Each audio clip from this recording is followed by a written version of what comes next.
I'm really excited about today's topic. The role of the CPO in a scale-up organisation.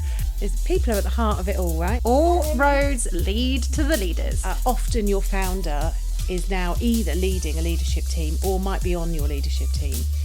Are you really a leadership team, or are you a team of leaders? What a great podcast to be doing today. Okay, so here we are again. I know.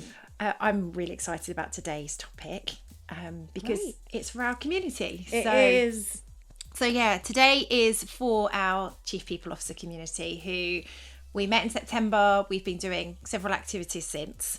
And they specifically asked us to talk about the role of the CPO in a scale-up organisation, how that CPO can demonstrate the capability of creating value in terms of an exit, but also how they can influence a founder, an exec team who perhaps need to spend some money or invest in the people space, and they haven't yet. Yeah. Some of the things we hear founders say, like you're a level 2 revenue generator, which has some truth, but when we walk in and we work with any scale up, every question we ask, the root cause of not unlocking their full potential or the pain that they're feeling in their organisation is down to people. Yeah. People are at the heart of it all, right? They are. So we're going to try and help all of you that have been supporting us in the community with ways to put that right and to help influence founders about the value creation of HR in the people space. Lovely. What a great podcast to be doing today. It's exciting. It is exciting. So I guess, where does it start? So we know that scale-ups predominantly have 3 areas that if they don't focus, actually means they don't grow to their full potential or don't scale at all. So that kind of moment of inflection, do we scale, do we pivot, or do we die? And those 3 things are leadership. Here we are again. All roads lead to the leaders. So leadership of individuals in the organisation, the product, scalable infrastructure, and marketing, both from an internal marketing point of view as well as external marketing. So they're the 3 that we're going to talk about. We are. And I think it's so interesting to see the role that we play in each of those spaces. Because I think at first glance, you might think, leadership, we totally play a role there. Oh, the infrastructure, do we? Absolutely we do. Marketing, do we? Absolutely we do. So it's going to be really nice to unfold that together. And let's start with the hot topic of leadership. So if we think about leadership and we just kind of put some context around it. So we've got an organisation at scale up. What we mean by that again is you are going kind of up towards 250 employees. And then of course there's the next level of growth. So your organisation is becoming more complex. You've gone from kind of circa 50, you've got investment, you are growing at speed. Things feel chaotic and painful. Yeah, they definitely do. How does the role of leadership change? How does the structure of leadership change? What do you notice? So I think there's a few things that sit in that space. I mean, we've talked about founders before. Often your founder is now either leading a leadership team or might be on your leadership team. So there is a very fascinating journey for a founder from being, a very small organisation into this space particularly. I know we've explored it before. So that individual might need a certain something to help them with their leadership journey, because often they might have started their business originally with not a lot of leadership experience. I think in a very small organisation, that leadership team doesn't need so much structure, doesn't need rules. No. And I'm not saying we need rules, but they'll just be making decisions based on, what's happening in the business at that time and where we're trying to get to. So let's say they lack some structure. And we play such an important role in bringing some of that structure, but also how we help the business to attract the right leaders for that organisation at that time. Because certainly something I notice is I think the leaders that are needed at this phase might not be the same people necessarily, unless they grow and evolve with the way the business goes.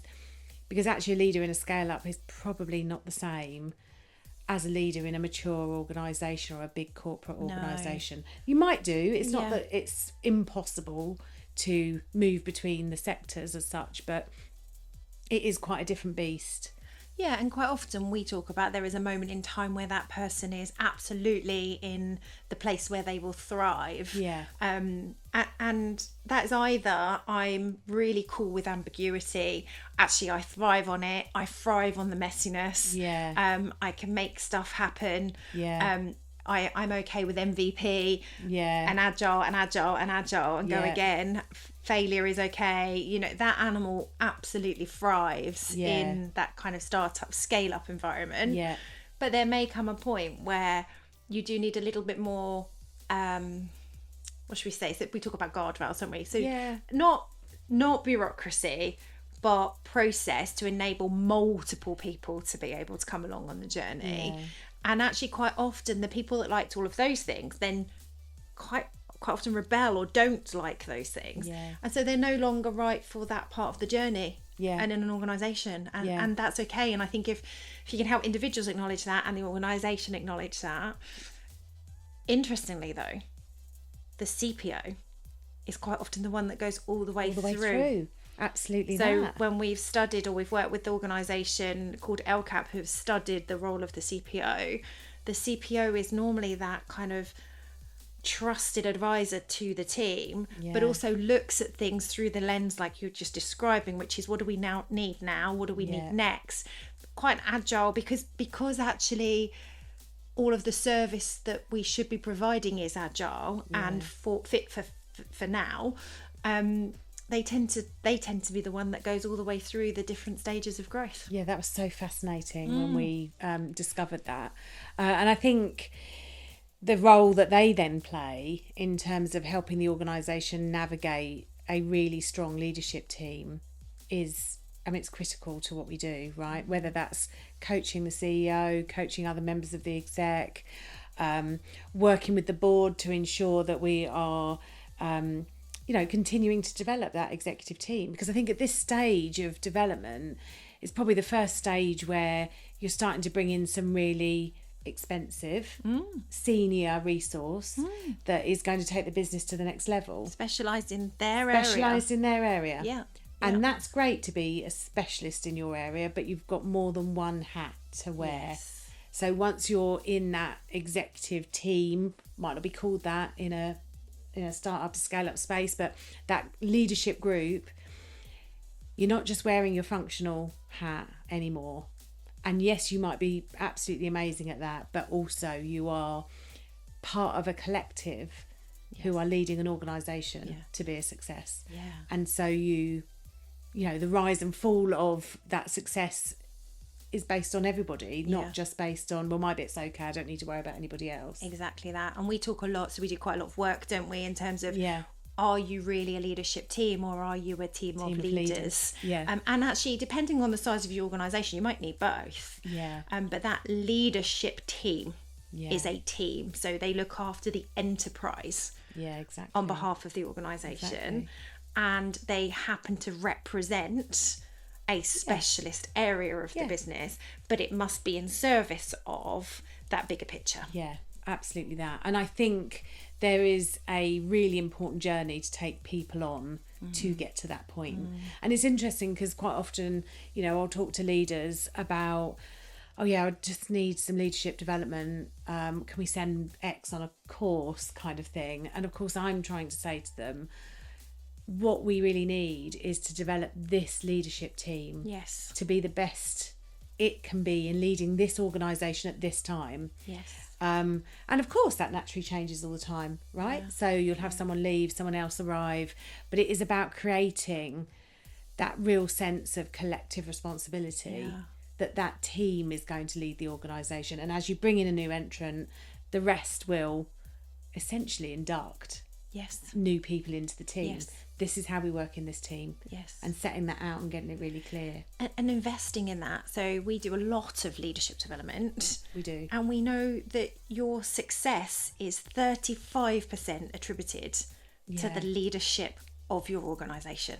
It's an incredible number. Every time we talk about that, I'm always like, you know, why would you turn away from that? Yeah, and the high performance team. So it's across sport, it's across business. Yeah. When a team really works together, and we've all seen the old analogies of the rowing boats or whatever. I like the pit stop best. Pit stop, the pit stop, the pit stop. The pit stop, yeah. But actually, that's the point, isn't it? Does your team work in unity? Yeah. Towards the same goal? Yeah. To the highest quality, with the best impact, Yeah. with the customer at the heart of it? And is it continually trying to be better? Definitely. Right? So that's why I like the pit stop analogy, Yes. because it's such an obvious example of where you wouldn't say they weren't high performing. They're already high performing. Absolutely. But actually, they're always trying to get better. Another second off of this, another second off of that. Yeah. And that all those tiny little things, those tiny incremental changes make it better make them better as a team. And that doesn't just happen.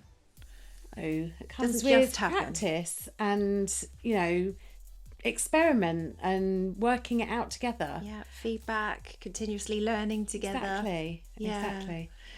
And it's interesting because we use a model in some of our leadership, either development or coaching, which is called, we call it the 5 C's. So Peter Hawkins, 5 C's of high performing teams, specifically around leadership. And I think what's so nice about that model is that it really looks at the outside and why this team is mandated to do this piece of work.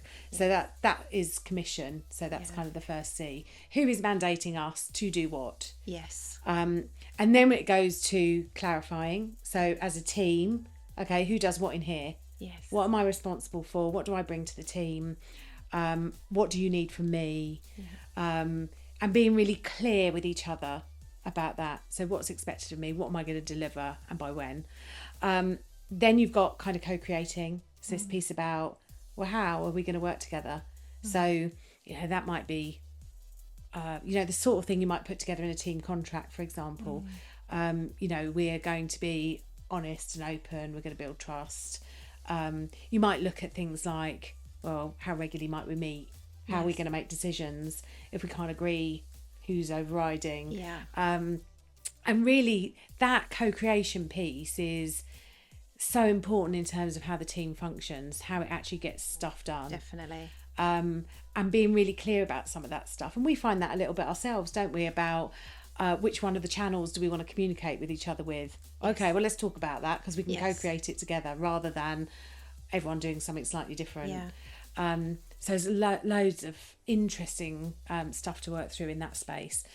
Then you've got connection. So creating connections with your stakeholders. Yes. Being really clear about who's talking to who, about what, who are we meant to be just keeping informed, who are we meant to be absolutely keeping in touch with, who's our kingpins in our stakeholder groups. And that leads back, of course, to who's commissioned us and for what purpose. Yes. And understanding who they are. So doing some stakeholder mapping, deciding amongst us who's going to mark who.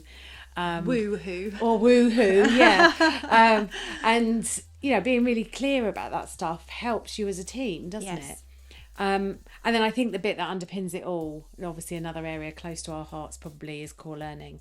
So actually, if we're going to be able to do all of this and do it really well, what do we need to learn? What can we teach each other? What learning do we need to bring in? And how are we going to continually do that and create that culture within our team of it's okay if you don't know, don't pretend you know something.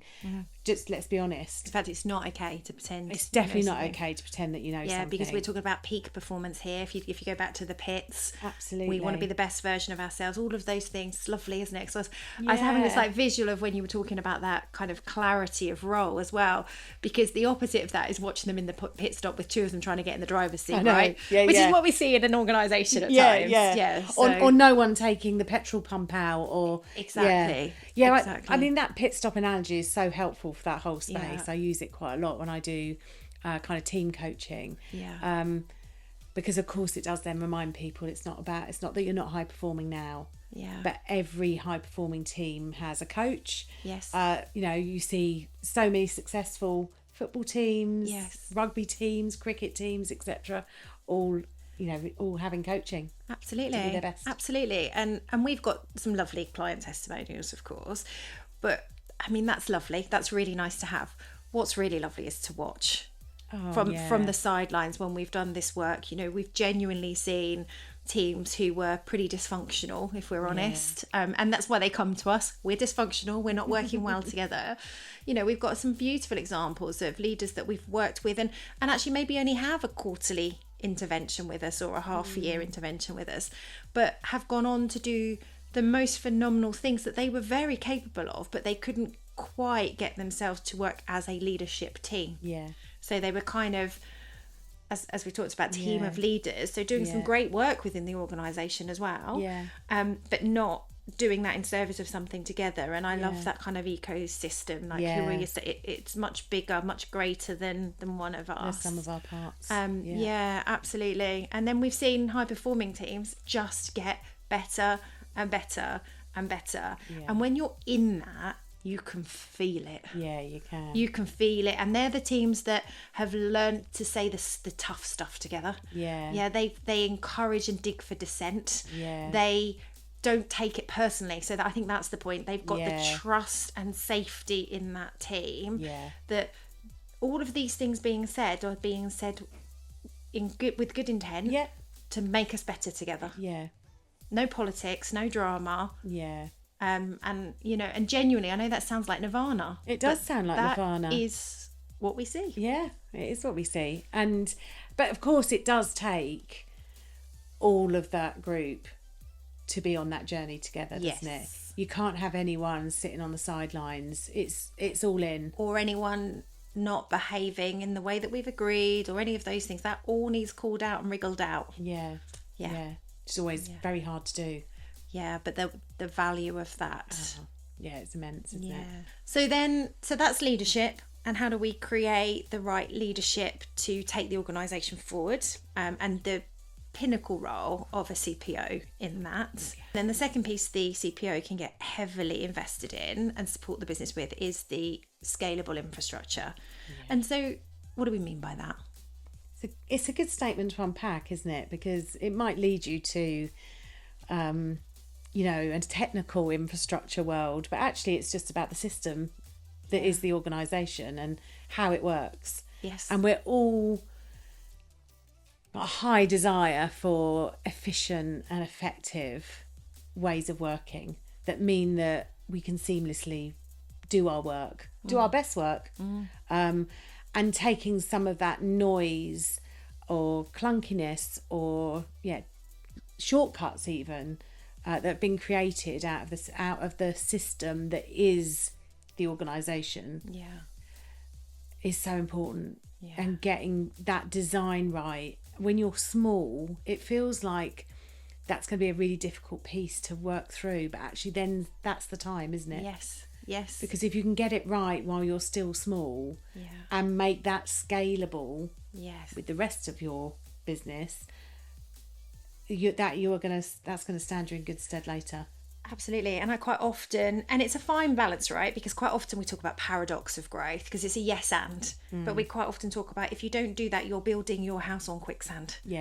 So how do you spend enough time that the foundations are strong enough for the first layer of growth, the second layer of growth, the third layer of growth, and investing in that. So we're talking really about how do you design, so your organisational design, and by that we don't just mean structure, of course. Structure is one place, but there is a tendency to think, well, if I just move these different people around the organisation, or I pop this role in here, and that's going to fix everything.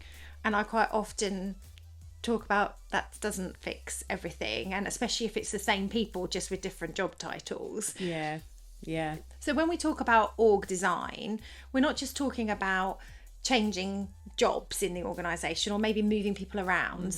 Quite often founders say, well, if I just do this and I plop that person there and that person there and this one over here, that'll fix everything. That is rarely true. Same people, different titles. Rarely true. No, well, exactly that.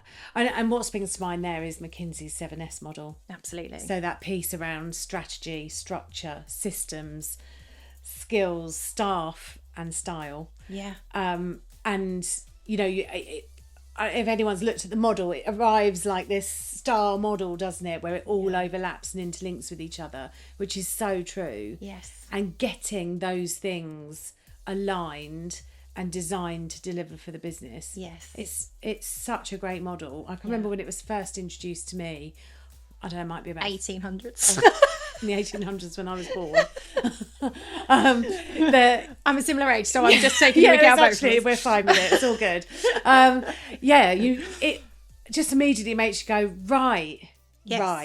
Yes. Because if that is the strategic direction of the organisation, how do we need to organise ourselves in order to deliver that? Yeah. And in a start-up to scale up, that is going to evolve and change, right? Yes. But if you can get the foundations right at this stage, Yeah. that scalable journey will be much easier. Absolutely. And I guess that's the role of the CPO in my mind. So how do you create value? How are you a value creator? It's exactly that. I think we use different language than the McKinsey model nowadays. Yeah, I'm sure we do. But really what we're saying is, we know where we're going. Here's the vision. Yeah. Here's the mission, the strategy, whatever you call it. This is what we've got to achieve. And then you go back and say, okay, so what does our organisational design need to look like? What are the skills that we're going to need for today and tomorrow? Who are the people we've currently got in the system? What's the culture that we want and need our business to be? What do we want to nurture and bring forward from our history and our legacy? And then what do we need to do next so that, you know, the culture evolves in a way that the business needs to? So for example, quite often as a seedling, you are really close, family knit, kind, supportive, and you keep many of those things. You want to keep many of those things. But actually, as you scale, you might need to take harder decisions or more commercially aligned decisions. Or you might have to, I don't know, you've got competitors looking at you now, so you have to have different behaviours in your organisation, or you want to attract, you know, different type of talent. So how do you make them feel welcome in our environment? So all of those things really need thought through. And that's where the CPO can ask those questions, sit with that exec team, really get clarity on what they are. A bit like you were saying, you know, what's our commission, what's our clarity, what does that all look like, and then how do we build the organisation, our organisation of the future? I mean, it's just so important at this point of, specifically when we're thinking about startup to scale up, it is so critical. I know what you mean about the language of McKinsey. So when I hear the word staff now, I'm a bit like, oh, that feels so old-fashioned to me to use the word staff. And I know lots of organisations still use it, and maybe it's just a me thing, but I suppose I just still use our people and think about our people, and you shifted the language to people when you were talking there. So you touched there on how we're designed, the kind of talent and capability, and do we have what we need now, and do we have what we need in the future? And that whole piece around, and I think infrastructure leads us to a systems type place in terms of technology. And I think this is an important moment for systems too, isn't it? Thinking about our function, we're probably at a stage where we've either had a system but maybe not implemented very well, or not really understood what it's going to bring other than a database of information. Is it scalable? And is it scalable? Are we internally scalable? And this is a painful moment, right? This is a really painful moment. And you've probably spent your money on what you can afford to this point. You've now got an investment. You've got a chunk of money, hopefully, at this point that you're scaling. And spending it on something you've never spent it on before. But this is where actually, are we internally scalable, or are we going to really stop our own growth because we're now working in such a messy way, which perhaps was okay for a period of time, but now you can see how people are at, you know, burnout or strained, the processes are strained, we're dropping things that we can't afford to. There is technology and automation that would protect us from those things, but we need to spend some money. We do. And what's going to happen, I mean, if they don't do these things or don't focus on these things, if you don't do it, what's going to happen? You'll stifle your own growth. So we talk about that moment of inflection. You either scale, you pivot, or you die. No one wants to die. So to scale, you have to invest. to pivot, you have to invest. Yeah. Yeah. Okay. And so the advice that we'd give to our CPO colleagues, what can we gather between us that's going to help them? I think that is talking about how the interventions we're talking about, the ideas we're talking about for a people strategy really helps the organisation achieve its value. Yeah. That's the number. I know I talk about it a lot. And we can absolutely talk about the other softer stuff that is intuitive and makes sense, of course. But what's the why? Speak the language of the people that you're trying to influence. I think sometimes we go, well, it just makes sense, right? This is how we want to look after our people. Yes, of course it does. But why? Because it's not because if the founder's saying no, it's not because they don't think it's important. It's that they've got several choices. Yeah. And they've got to decide which ones to say yes to and which ones to say no to, because we've got limited resources, limited time, limited cash. So why am I going to choose this over something else? And so I think the more we can talk about the commercial benefits of it, how it absolutely helps to get to our end number, our value creation, but also to your point, and what will happen if we don't do it? Yeah. And if we talk to the things that matter most, that's how we influence. Yeah. I think the other piece of advice I would give is probably the piece of advice I should have given before that, which is listen first. So seek to understand before being understood. Lovely Stephen Covey, 7 Habits, but it's so, so true. Like, really understand what's keeping your senior team up at night. Yeah. What are their problems? What are the things stopping them unleash full potential and grow? What are the pain points in the system? Yeah. And then help them to understand where people are in relation to the pain and the system, because we know most things lead back down to a people opportunity. Yeah. And once we've unlocked that, rather than trying to convince them, I think sometimes we go in and we try and convince, and we present this slide or this number, or why wouldn't you be doing this because it makes sense. And I have seen, and I have probably done myself. Actually, I've most definitely I was just done about myself. to say something about your own story and examples of when this has happened. Because I think I'm going, but it's so obvious. Like, and I'm getting frustrated with the founders or leaders. Like, it's so obvious. Why wouldn't you? And I just keep going back with more of the same stuff and then expecting a different result. And I think it finally twigged when I practiced the listening more, seeking to understand, and then playing back what was important to them and what parts of the people roadmap were going to fix those things. And therefore it would end up with this value. As I started to do that and had real close relationships with them, trust with them, that I knew what I was talking about, because sometimes it's a trust me, I'm going to do this. Then we were given kind of commission, if you like, in the 5 C's to be able to do that as a people function. So nice. What about you? I mean, you've done the same role. I have. I think shifting from rocking up with a bunch of theory and a few ROI ideas, and I think shifting my communication style, understanding the person or people I was talking to, and remembering that, I'm all jazz hands. So I rock up and I'm excited and I'm going to inspire you, and you're totally going to want to do this because look how excited I am. To a room of blue people who are probably going, wow, show me the numbers. 1, this is too much. 2, there's no detail. 3, show me the number. And I'm not actually that interested in the theory, because I need more validation than that.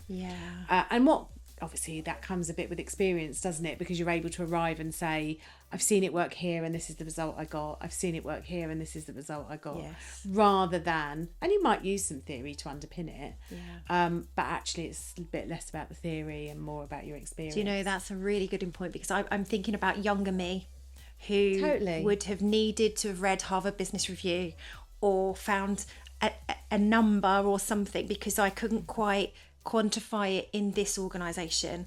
And actually what I've since learned is every leadership team believes their organisation is special and it's different, and therefore well, not every, that's a bit literal, but a lot. And so talking about their organisation, what it's going to do for their organisation, and making it tangible is a game changer versus Harvard Business Review says, if we do this, we're going to get X output. And they'll be like, but Harvard Business Review isn't in my business, doesn't understand my business, and it is my business. And so that's probably one of the biggest things, isn't it? It's so interesting. I love bringing to life a little bit of that, where we've had those knockbacks.